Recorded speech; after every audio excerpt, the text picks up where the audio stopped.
আজকে আমাদের বাড়ি যাওয়ার কথা ছিল, ঠিক আছে, কিন্তু আমাদের ট্রেন অনেক লেট। কিন্তু আমাদের দীঘাতেও থাকতে দিচ্ছে না, হোটেলেও থাকতে দিচ্ছে না, বলছে বেরিয়ে যাও, কারণ আজকে ভোট। রাস্তাঘাট পুরো বন্ধ, পুরো শুনশান, দীঘা পুরো ক্লোজ।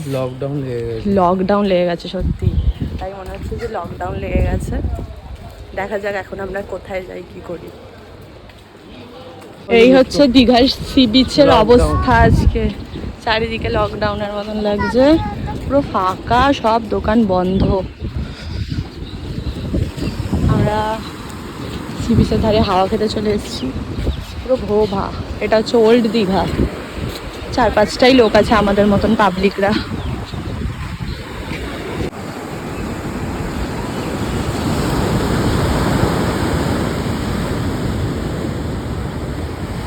আমরা এখন সি বিচ থেকে ঘুরে চলে এসেছি খাবার খেতে। সমস্ত দোকান বন্ধ, জাস্ট এই একটাই হোটেল খুঁজে পেলাম, এটাই। এখন আমরা ডিম ভাত খাচ্ছি, ডিমটা এখনো আসেনি। আমাদের ডিম চলে এসছে, ভোটের দিন আমরা মমতা ব্যানার্জির ডিম ভাত খাচ্ছি। আমাদের ডিমের কারি, চাটনি এসে গেছে।